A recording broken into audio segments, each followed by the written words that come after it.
Marcel Béline, podcast numéro 3 par François David.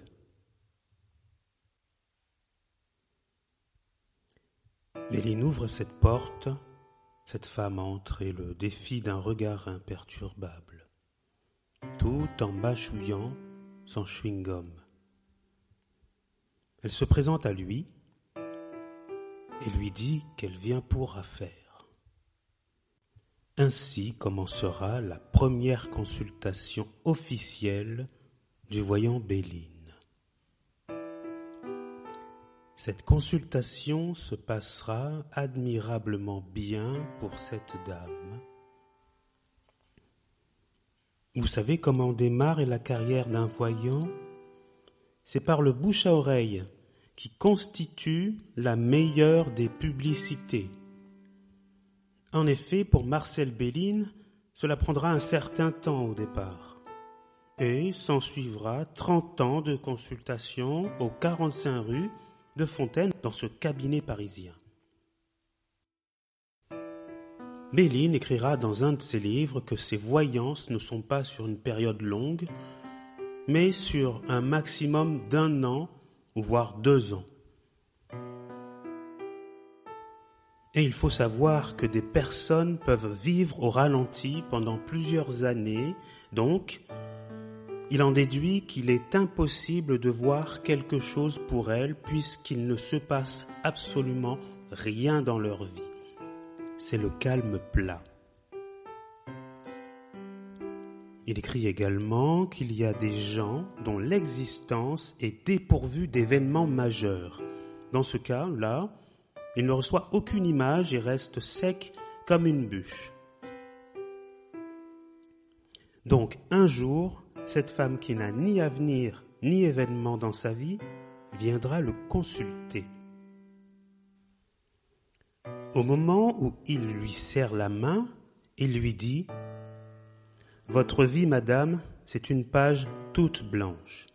Il n'y a rien d'écrit dessus. » Cette femme, âgée de plus de 60 ans, écoute ce que dit Béline. Il lui dit qu'il est surpris qu'elle se soit dérangée pour venir le voir, et votre vie m'apparaît comme une nappe d'eau unie. Vous êtes seul dans la vie, mais avez-vous cherché à trouver un compagnon ? Elle était l'exemple parfait du sujet neutre.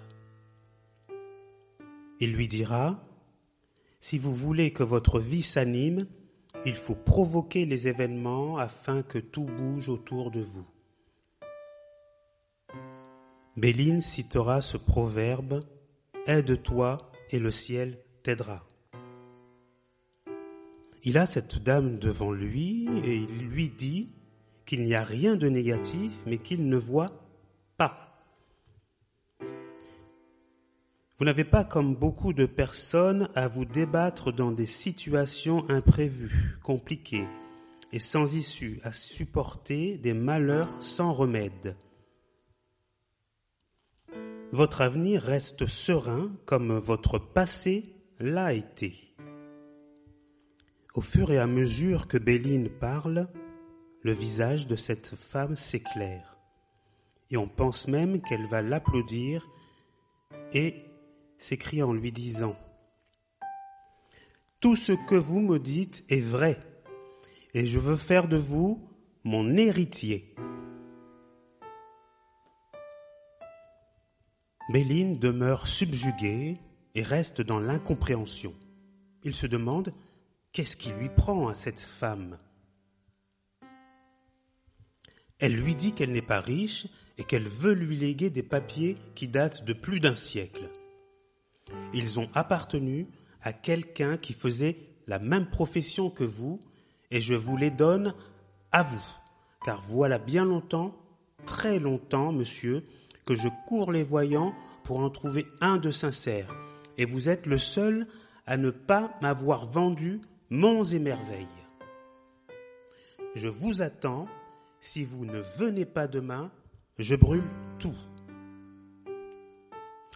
Le lendemain, Béline sonne à sa porte à 10h et là, il jette un coup d'œil à ses papiers que la dame lui a légués Et ce sont les manuscrits du célèbre mage Edmond, qui était le disciple de Mademoiselle Lenormand et qui était lui-même un des plus grands voyants du XIXe siècle, qui se trouve sous ses yeux.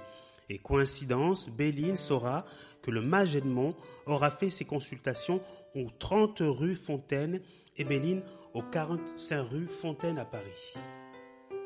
Il continuera à fouiller dans ses papiers et il trouvera 2 jeux de cartes. Des tarots d'une grande beauté dessinés par le mage Edmond lui-même, une poésie, une liberté, une fraîcheur au niveau des coloris. Toutes ces cartes sont annotées de la main d'Edmond, et Béline réalise que ces jeux ont servi à prédire l'avenir à Napoléon III, l'autre à Victor Hugo. Béline dit qu'il a ressenti comme une brûlure quand il a eu ces cartes dans les mains. Le courant passait.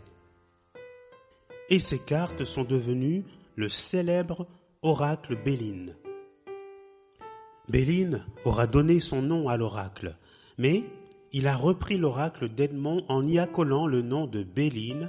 Mais si vous regardez dans les détails des cartes du Béline, il y a une carte où il y a écrit dessus « Ce jeu a été conçu et dessiné par le mage Edmond, le plus grand voyant du XIXe siècle, et il permit de prédire l'exil à Victor Hugo, et il permit de prédire le succès littéraire à Alexandre Dumas, fils. Ces cartes possèdent leur propre fluide et c'est signé Béline. Il a accolé son nom sur un oracle qui n'était pas à lui. Il lui rend honneur sans jamais avoir prétendu que ce jeu était de lui. Ce jeu sortira en 1961. Suite dans le prochain podcast.